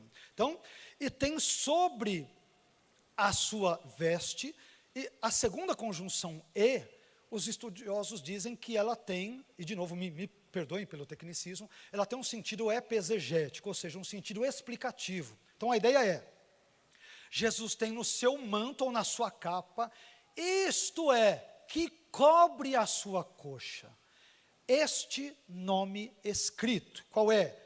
Basileus, Basileon, kai Kyrios Kyrion, Rei dos reis e Senhor dos senhores. Então, o nome está sobre o manto, sobre a capa, sobre a veste, e não sobre a coxa. Ok? E, portanto, a Bíblia, sem entrar em questões de juízo de valor, não fala sobre tatuagem. Nem no Antigo Testamento, nem no Novo, sem entrar em juízo de valor sobre crente deve ter, não deve, não estou entrando nesse assunto, estou dizendo que a Bíblia não fala sobre o assunto tatuagem, esse assunto é posterior, ele é tardio. A que conclusões podemos chegar? E agora sim, o final da nossa fala na tarde e também no dia de hoje. Então, conclusões, diante de tudo que vimos sobre as traduções da Bíblia, o que podemos concluir? Primeiro, traduzir a Bíblia é necessário por pelo menos 3 razões: revelacional, linguística e missionária. Segunda conclusão, podemos traduzir a Bíblia seguindo pelo menos 3 métodos: o formal ou literal, o método dinâmico conceitual, que é o da NVI, da NVT, da NAA, ou o método da paráfrase, que é da mensagem, a Bíblia, a mensagem do Eugene Peterson. Terceira, todas as Bíblias, agora estou entregando ouro, já entreguei antes, mas de novo, todas as Bíblias, incluindo as de estudo, trazem traduções e notas que refletem pressuposições e crenças de seus autores. Portanto, não existe neutralidade quando o assunto é notas de Bíblia de estudo ou traduções da Bíblia. Por isso que é importante estudarmos, sendo possível, é claro, hebraico, grego e tudo, para que não nos tornemos eventualmente reféns de uma interpretação de alguém que eventualmente possa nos manipular ou manipular a boa fé das pessoas. Um exemplo, isso é importante que pastores, líderes estudem, os crentes em geral. Terminando, em quarto lugar, no processo de tradução, antes que alguém me pergunte, recomenda-se a comparação com as seguintes traduções, sobretudo quem não tem acesso às línguas originais. Então, compare, por exemplo, a ARA, que é uma tradução razoavelmente literal, com uma NVI que é conceitual e uma mensagem que é paráfrase. Compare essas traduções, caso não conheça as línguas originais, leia bons comentários bíblicos, boas Bíblias, e certamente a iluminação do Espírito Santo junto com isso haverá de encaminhá-los, de nos encaminhar a uma interpretação mais adequada da palavra de Deus e, portanto, expressando nosso maior amor pelo Deus da palavra. Deus abençoe a vida de vocês. Obrigado mais uma vez pela gentileza. Desculpe-me, talvez, pelo grau de tecnicidade, de tecnicismo na linguagem à tarde, devido a alguns textos, mas eu espero que esta palestra tenha agregado, se ela agregou 0,00001%, isso é tudo fruto da graça de Deus. Os erros são 100% meus, os acertos todos são do gracioso Deus, mais uma vez, porque tudo é dele, por ele e para ele, e glória a ele eternamente. Amém. Obrigado.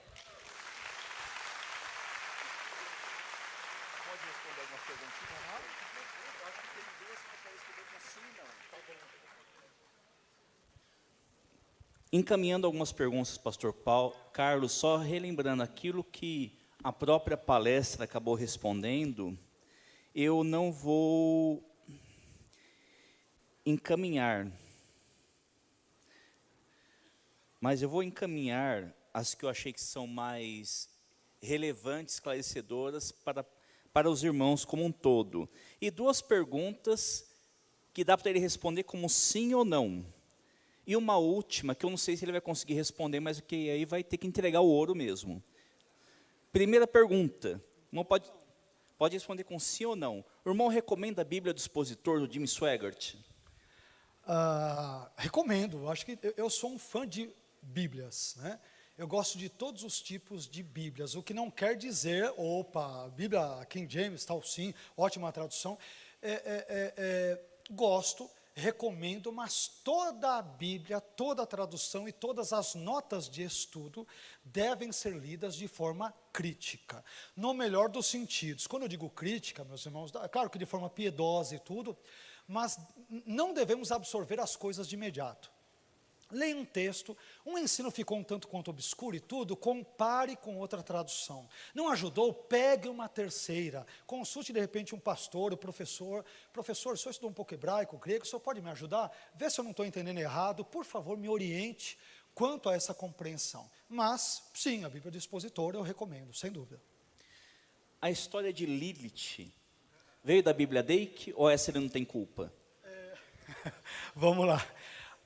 O problema de Lilith vem, na verdade, da tradição judaica. Só para quem não sabe, o nome Lilith em hebraico, que vai dar Lilith em português, Lilith, aparece na Bíblia hebraica. Aparece uma única vez, mas aparece. Onde? Antes que alguém me pergunte. Em Isaías 34:14. Que ali é traduzido como coruja ou como algum pássaro, né? Mas, professor, o que tem a ver Lilith com aquilo que o judaísmo fala tardiamente sobre demônio e tal? O que acontece? A palavra Lilith em hebraico possivelmente tem a relação com acadiano ou com outra língua semítica ou do Antigo Oriente Próximo, por exemplo, o termo Lil. Lil, na linguagem semítica antiga, que pode ser vento. Por isso que esse nome Lilith é associado a coruja ou a pássaro. Na tradição judaica, isso não é Bíblia, é tradição judaica. Na tradição judaica, Lilith, ela é vista como a rainha demônia da noite, que aproveita o momento em que os homens estão dormindo para ter relacionamento com eles e gerar filhos híbridos, meio humanos e meio demônios. Isso é folclore judaico puro, isso é mitologia judaica pura, não tem o menor, o mínimo fundamento escriturístico e exegético. Então, resumindo, Lilith é um termo bíblico, ocorre uma única vez, é uma palavra rara, só aparece em Isaías 34:14, e a Bíblia não cita esse termo de forma demonizada ou demonologizada, cita esse termo como uma referência a um animal do deserto, uma coruja, um pássaro ou alguma coisa do gênero. Uma outra pergunta, perguntaram, como o irmão explicou muito bem, existem algumas traduções da Bíblia, como a Bíblia inclusiva, ou a dos Testemunhos de Jeová, que são tendenciosas para algumas crenças, para suas crenças particulares, e algumas variedades entre algumas adotadas pelas denominações. Como explicar quem usa essa diversidade como um motivo para não crer na Bíblia? Ótima pergunta. Como explicar quem usa essa diversidade para não crer na Bíblia? Bom, aí é um caso de compromisso pessoal de cada um, né? Tem pessoas, o crente verdadeiro, ele se esforçará por se submeter àquilo que a Bíblia ensina. Ainda que ele não entenda totalmente, ele buscará obedecer. Aqui cabe uma observação importante. Meus irmãos, às vezes nós nos preocupamos muito em compreender aqueles textos que são bem difíceis e quase que incompreensíveis, né? E usamos isso como desculpa para não obedecermos a Deus e a sua palavra. Não devemos nos preocupar com os textos que não compreendemos. Devemos nos preocupar com aqueles textos que compreendemos bem, mas que fazemos de conta que não estão ali e viramos o rosto para eles. Por exemplo, textos que dizem que eu devo amar o meu próximo. E aí, você ama? Você deve perdoar o seu irmão. Você perdoa? Você deve respeitar o pastor. Você respeita? Você deve frequentar os cultos. Você frequenta? É isso que ele deve se preocupar. Não, eu vou me preocupar se o batismo é em nome da Trindade, é em nome do Pai e do Filho, se é por aspersão, por efusão. Isso é um detalhe. Você não sabe que deve ser batizado? Deve. Você crê em Jesus? Creio. Se submeta ao batismo. Então, às vezes, damos desculpas para não obedecer aqueles textos mais obscuros, quando os textos claros, nós simplesmente os desobedecemos. Não se preocupe com aquilo que não é claro. Aquilo que é claro, obedeça. Se submeta à palavra de Deus, porque ao fazê-lo, você estará se submetendo ao Deus da palavra que a inspirou. Mas, de novo, Glória a Deus, glória a Deus. Glória a Deus. Mas aí eu diria que isso aí é algo muito ideológico. A gente citou a The Inclusive Bible, não é só ela, é tudo que é Bíblia, até no nosso contexto evangeliquez, né? Então a gente tem que tomar cuidado, temos que nos esforçar para que a nossa teologia, o nosso confessionalismo, o nosso compromisso com a nossa teologia denominacional não se sobreponha aos dados escriturísticos. Eu creio num monte de coisa, tá bom, mas isso está bem claro na Bíblia, tal. Devemos fazer um esforço. É evidente que se pertencemos a uma igreja, nós devemos ser fiéis ao estatuto dessa igreja, ao seu regimento interno, à sua declaração de fé, como hoje tem a Assembleia de Deus, é evidente, né? Mas o cristão, como o pastor Val comentou agora há pouco, ele se esforçará por ter uma postura fraterna. Meu irmão pode ser calvinista, eu sou arminiano. Somos irmãos em Cristo. Maiores são os elementos que nos unem do que aqueles que nos separam, né? O irmão é dicotômico, o outro é tricotômico. Meu irmão, ok, glória a Deus, cremos no mesmo Jesus. Um crê que Jesus vem para buscar a igreja antes da tribulação, durante, depois. Meu irmão, você crê que Jesus volta? Creio, estamos no mesmo barco, glória a Deus, né? Então às vezes nós usamos picuinhas, elementos secundários, para sermos causadores de cisão no corpo de Cristo. Isso é muito preocupante. Quem ama isso é alguém chamado diabo. Ele ama causar tudo que é divisão no corpo de Cristo, né? Então, claro, nas coisas essenciais, sempre sigamos a Bíblia. Nas coisas menos essenciais, então, tenhamos uma liberdade e permitamos ao nosso irmão a liberdade de, eventualmente, esposar ou defender uma perspectiva um pouco distinta da nossa, desde que isso não resulte em heresia, é evidente, nunca, jamais. Tá? Desculpe por ter prolongado aqui na resposta.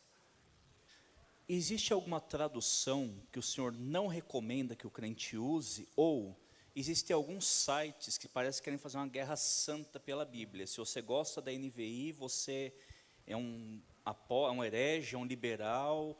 Isso é verdade ou é mito? Como eu poderia elucidar? Essa pergunta tem as suas dificuldades, né?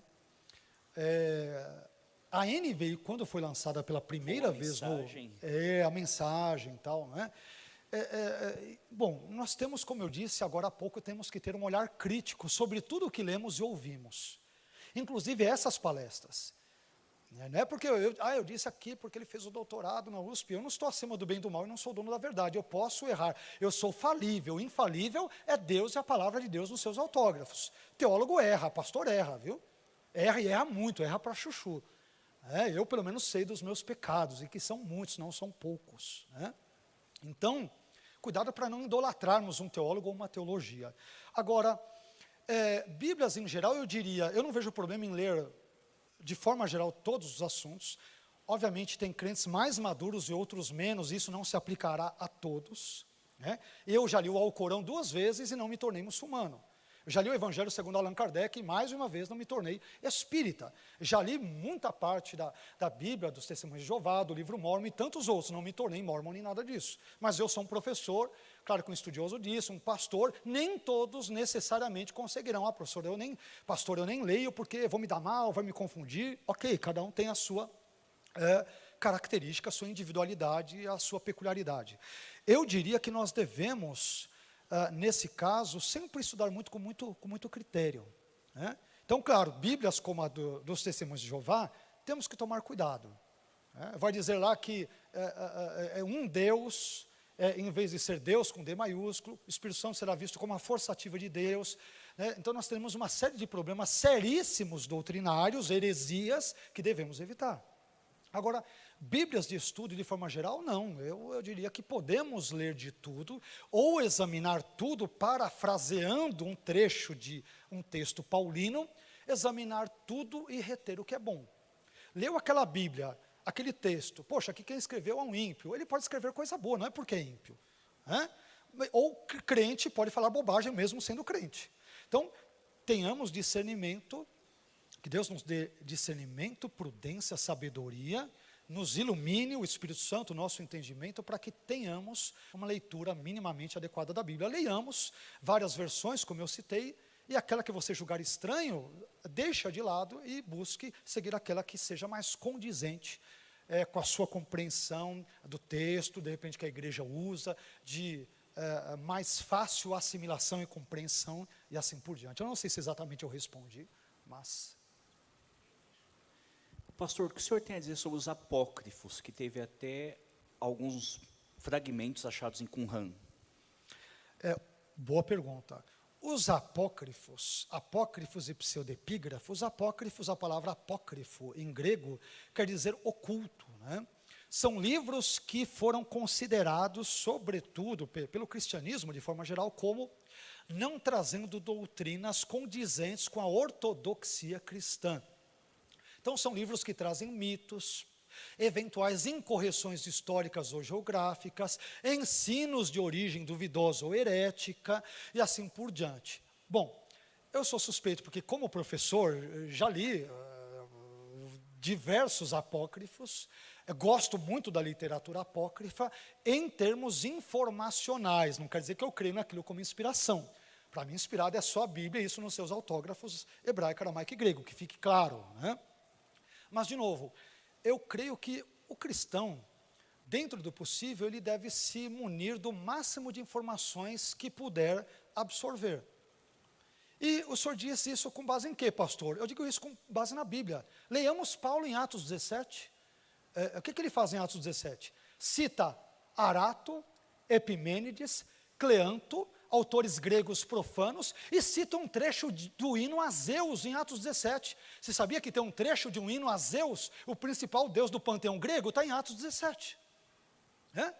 Eu não tenho nenhum problema. Paulo se converteu ao panteão grego? Não, ele era crente em Jesus. Então, uma coisa é ler e examinar, e outra coisa é aderir àquilo que você lê e examina.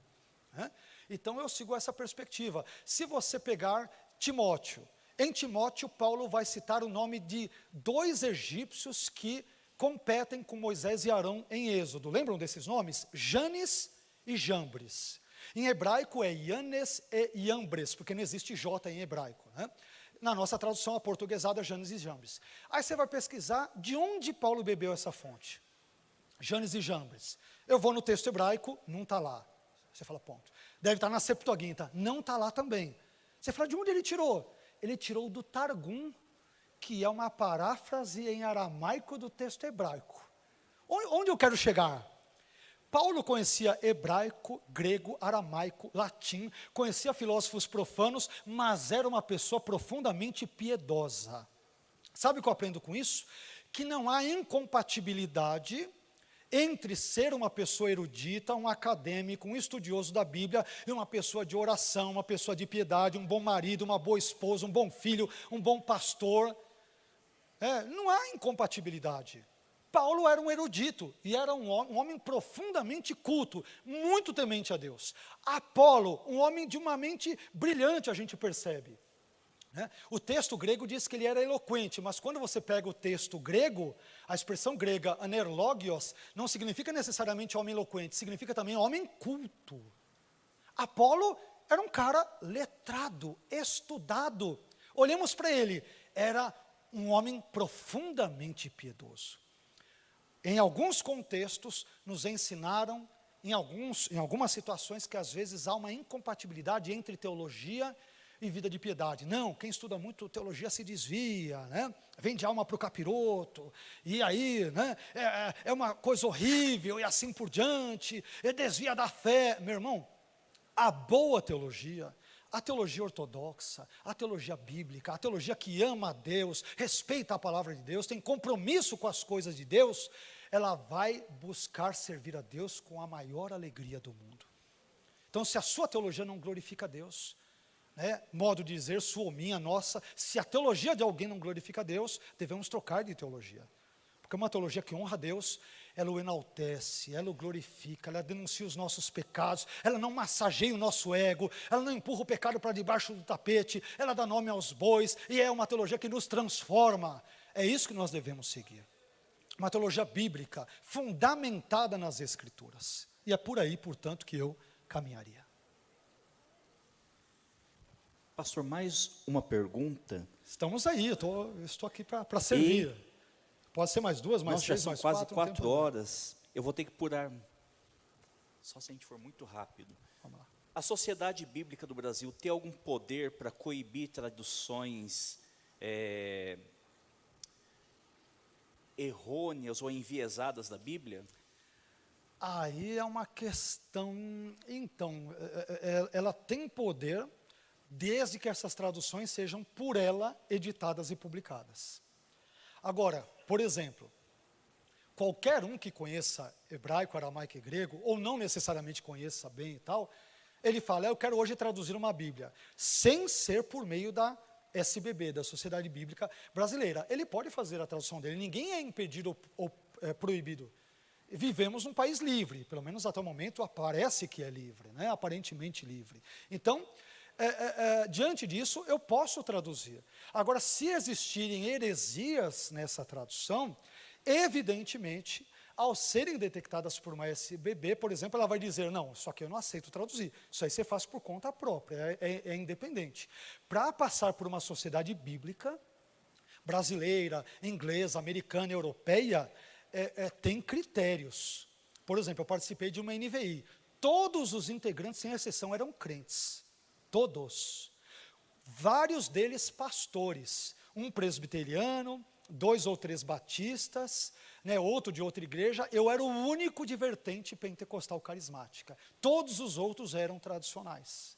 Eu era o único de vertente mais pentecostal e carismática entre os tradutores e os revisores do texto.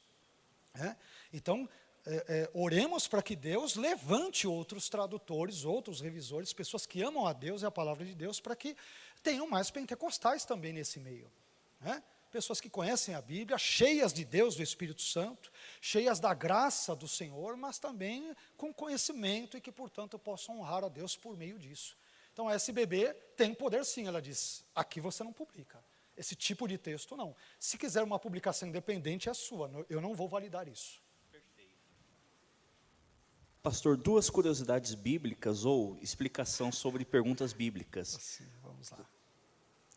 Chegou mais uma pergunta sobre apócrifos, mas creio que o senhor já mencionou. Apocalipse 4:3 ajuda a ter algum vislumbre sobre como seria a cor de Jesus? Rapaz, aí, essas perguntas são boas, né? Então, agora deixa eu pegar, porque Apocalipse 4:3. Isso. Que diz aqui, e o que estava sentado era na aparência semelhante à pedra de jaspe e de sardônica, e o arco celeste estava ao redor do trono e era semelhante à esmeralda. Nenhuma. Não dá para ter uma noção da aparência de Jesus. O que eu posso afirmar, que Jesus certamente não era um branco de olhos azuis ou esverdeados e de cabelo loiro, como o renascentismo europeu o retratou. Jesus seria talvez a pessoa das mais comuns, uma pessoa talvez com a pele mais próxima do escuro, do preto, do negro. Hoje tem um politicamente correto que não pode chamar ninguém de preto, nem nada, aquela coisa toda, né? Mas Jesus seria mais semelhante a uma pessoa negra, talvez com uma certa protuberância nasal, um pouquinho de um nariz avantajado, barbudo. Ele vem de um contexto ali, no primeiro século, onde judeus, via de regra, homens, eles eram barbudos, e deveria ter um cabelo, talvez razoavelmente comprido ou não, isso não dá para saber, mas deveria ser uma pessoa que você passasse e olhasse, ele é igualzinho a tantos outros que eu vi. E aí faz todo sentido isso para mim, porque eu me lembro de Isaías 53. Tudo bem que por lá, por outros motivos, em razão do sofrimento da cruz, mas não só por isso, olhando nós para ele, não havia nada assim que fizéssemos com que o desejássemos, não tinha um parecer e formosura. Jesus não era um Brad Pitt da Galileia, vamos assim dizer, um Tom Cruise judaico. Ele era uma pessoa absolutamente comum. Quando eu olho, por exemplo, para o irmão aqui, não estou querendo colocar o irmão aqui do lado da irmã ali, olha lá, a barbinha tal ali, poderia ser muito bem Jesus no primeiro século. Tá vendo? Olha a responsabilidade, hein? Claro que aí ele está com um cabelo ralinho, mais curtinho, arrumei para a sua cabeça, né, meu irmão? Então, claro que é só uma ilustração e um exemplo, né, irmãos? O que eu quero dizer, uma pessoa, todos nós um rosto comum, um rosto comum. Por exemplo, Jesus não era como eu, branquelão assim, não. pastor, o senhor já não é branquelo, o senhor está desbotado, tá bom, né? O senhor está parecendo um Gasparzinho gospel aí, né? Branco que só, está irradiando luz, que é branco, né? Brincadeiras à parte. Então, assim, Jesus teria uma feição absolutamente, no melhor dos sentidos, comum, de uma pessoa, de forma geral. E às vezes as pessoas idealizam, não? Ele deveria ser assim, e assado, com porte, gente, uma pessoa absolutamente normal, como eu e como você. Não tendo a minha cutis, com certeza. Jesus não era branquelo assim não, com certeza ele não era. Muito obrigado. Salmo 19:4, quando diz que Deus coloca uma tenda para o sol. Então, qual seria a pergunta exata? Me perdoe. O que significaria essa expressão? Tá, perfeito. Salmo 19:4, a ideia de uma tenda para o sol. Bom, para nós trabalharmos sobre isso, o texto vai dizer, em toda a extensão da terra e as suas palavras até ao fim do mundo. Nele expôs uma tenda para o sol, que é qual noivo que sai do seu tálamo e se alegra com o herói a correr o seu caminho. Então ele vai falar ali no contexto, por exemplo, sobre o dia que declara outro dia, uma noite que faz declaração outra noite, os céus que manifestam a glória de Deus, que citamos minutos atrás na nossa fala, e por fim, a ideia de que nele expôs uma tenda para o sol. Então a ideia de que, por exemplo, possivelmente, tá? Porque aqui não dá para você ser preciso, a ideia é que, por exemplo, as nuvens, em determinados contextos, por exemplo, um pouco mais nebulosos ou na proximidade de uma chuva, aquilo temporariamente bloqueie o vislumbre do sol e ele não apareça. Então, os céus ou as nuvens, em determinados contextos e tempos e climas, esconderia o sol, de modo que o sol ali não estaria aparente. Tanto quanto quando nós olhamos para um céu nublado, e de repente, meio-dia, e nós olhamos e, poxa, mas o sol não está lá. Quer dizer, o sol está lá. Eu é que não consigo vê-lo. Ele não está lá da perspectiva fenomenológica. Eu não consigo vê-lo com os meus olhos. Todavia, ele está atrás das nuvens. Então, a ideia, a meu ver, de nuvens e outros elementos, sobretudo, num contexto que funcionam como matando algo que encobre o sol do olhar humano. Por exemplo, mas é um texto difícil de você bater o martelo, com certeza, tá? Pastor, e a última pergunta é se eu não sei se o irmão vai se sentir à vontade em responder, mas é a pergunta que entrega o ouro. Ai, meu Deus do céu. Afinal, qual seria a melhor tradução ou versão da Bíblia? Ok, vamos lá. Precisa que venha algo pior aí, né? Eu ia falar, não tenho dinheiro, é brincadeira, né? Bom, essa pergunta é difícil de responder. Por quê? A melhor tradução da Bíblia, eu perguntaria para quem? A gente acabou de ver que temos trocentas Bíblias em português, graças a Deus, né? Esses dias eu falava no aniversário de uma igreja batista, na zona sul de São Paulo, numa igreja batista, no seu 11º aniversário, e eu dizia que nós somos a geração mais privilegiada em termos de Bíblia. Temos Bíblia de letra pequena, média, grande, de tradução literal, conceitual, dinâmica, parafraseada. Temos Bíblia colorida, Bíblia da vovó, Bíblia do surfista, Bíblia teen, né? Você tem Bíblia mangá, com desenhos de mangá japonês, você tem todo tipo de Bíblia. Essa não é a questão é, nós as lemos? Nós nos submetemos aos textos que lemos, né? Mas sendo mais objetivo, que eu viajei 40 anos aí no deserto, estou voltando agora, eu diria que a Bíblia que vai trazer uma melhor tradução é aquela que fale ao seu coração, ao seu intelecto, né? A Almeida Revista e Corrigida, que caiu nas graças do público evangélico, sobretudo pentecostal, ela é boa? É boa, mas a Almeida Revista e Corrigida antiga tem um monte de erros. E ela ainda erros de tradução, tá? Não estou falando de erros nos originais, jamais. Erros de tradução. Lembrando que quando Deus inspira o texto bíblico, Ele o inspira nos seus autógrafos, isto é, nos seus manuscritos originais, hebraico e aramaico no Antigo Testamento e grego no Novo. A tradução em si não é inspirada, esse ponto é importante. Então, traduções podem conter erros? Podem. Não só podem, como contêm, né? Então, a melhor coisa é pegar aquela Bíblia que fale ao seu coração, ao seu intelecto, né? Porque antes de falar ao seu coração, ela tem que ser peneirada pela mente. Eu não leio a Bíblia com o coração, eu leio com a minha inteligência, né? Então eu tenho que ler o texto, seja qualquer tradução, aquele texto ficou minimamente compreensível para mim. Lembrando que tem textos difíceis, está cheio de textos difíceis na Bíblia. Mas devemos nos preocupar, reitero, não com os textos difíceis que não compreendemos, mas com os fáceis que às vezes fazemos vistas grossas e falamos, não, esse texto aqui não é para mim, é só para o outro, para mim ele não é. Amar a esposa como Cristo amou a igreja, não, isso é para o meu vizinho, não é para mim, é para você também. Você deve amar a sua esposa. Esposa, você deve amar o seu marido. Pais, deve amar os seus filhos. Então, devemos nos preocupar com aquilo que compreendemos e não colocamos em prática.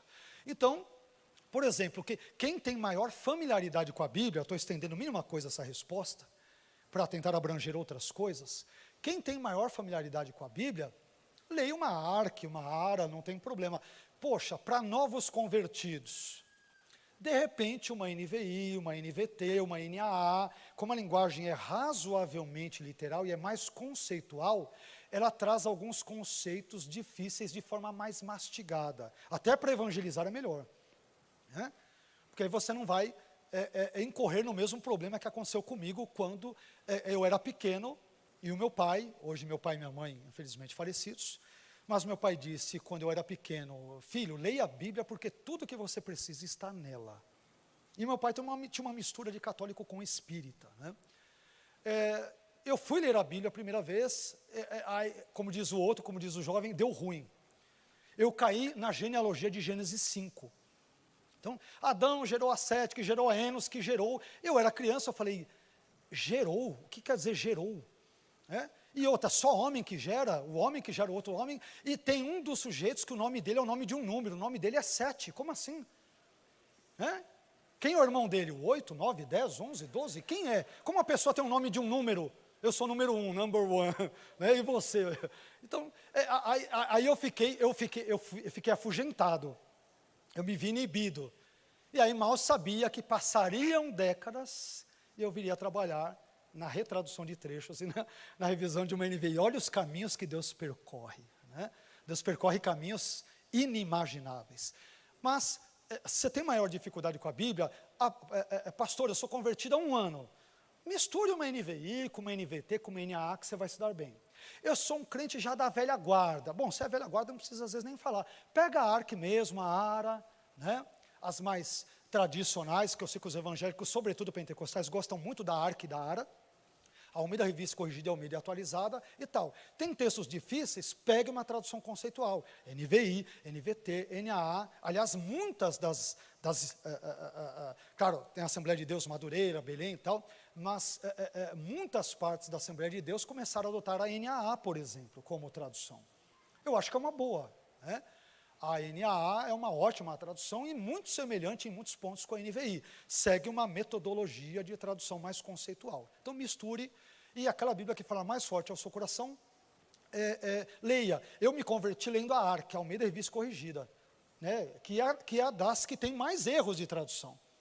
Olha como, parafraseando o que alguém disse na internet, é o que Deus faz na vida da gente, né? Então, eu me converti lendo ela. Hoje eu sei, claro, estudando, sendo professor de teologia, que tem muitos problemas na tradução de vários textos. Eu citei aqui o se, e se eu for, entre tantos outros textos. Então tem muitos textos complicados, o tal do varão, varoa, que a gente brinca, né?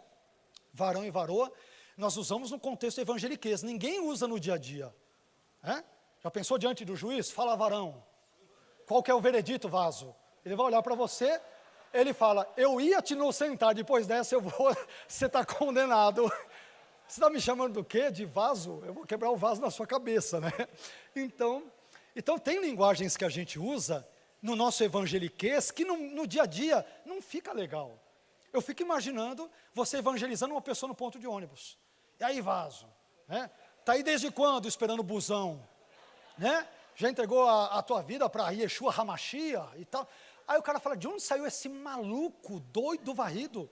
Eu saio correndo, eu falei, isso aí escapou de algum hospício, eu saio correndo, né? Então é melhor, o senhor, a senhora, usarmos termos simples. Às vezes a gente usa um evangeliquez que a gente afugenta as pessoas da igreja, né?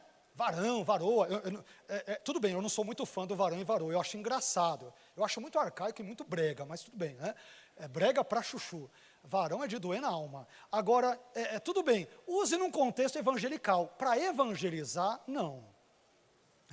O varão, o varoa. Ele vai falar, de onde saiu esse sujeito com essa fala da época de Dom Pedro? Olha lá, é o filho de Dom Pedro que ressuscitaram da tumba, não sei de onde que veio aqui. Então, a linguagem nossa tem o seu lugar nos momentos apropriados. Claro, eu uso também brincando com alunos, aí, varão, a gente brinca. No nosso meio evangelical, nós temos essa liberdade. Mas, dependendo do contexto de evangelismo, por exemplo, temos que saber e ter um bom senso para empregarmos uma terminologia adequada e condizente com o momento e com o contexto. Perfeito? É isso. Espero ter ajudado de alguma forma.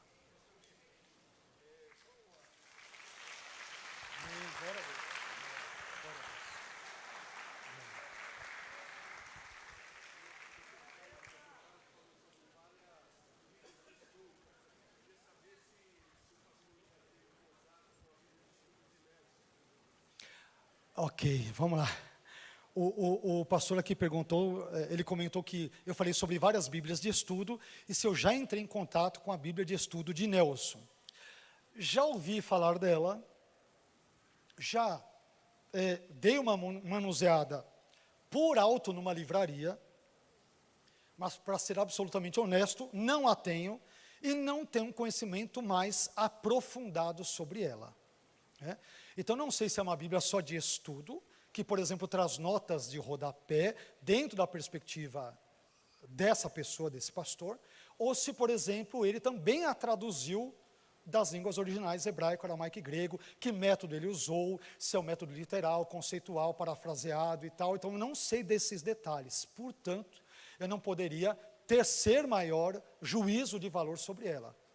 Já ouvi falar, mas não tenho esse conhecimento, com que base ele traduziu, que tipo de comentário ele pende para que contexto, se tem algum elemento místico aqui e ali, o que não é, se é certo, não tenho maiores condições de fazer esse juízo de valor. Tá bom? Pastor Carlos, a Igreja de Guarulhos agradece, irmão, Eu agradeço. pela sua contribuição na nossa Escola Bíblica de Obreiros e Membros. O irmão gostaria de falar de alguma de suas obras? Bom, rapidamente, eu escrevi 5 livros e coescrevi 2. Eu escrevi um livro que é o Manual de Demonologia, que é resultado da minha dissertação de mestrado. Um segundo que foi Expiação Ilimitada, um dos temas sobre os quais falamos hoje. O terceiro foi a minha tese de doutorado na USP, que é As 10 Pragas e a Abertura do Mar. Demonologia, o pastor está mostrando aqui que ele tem, tal, capa preta, né?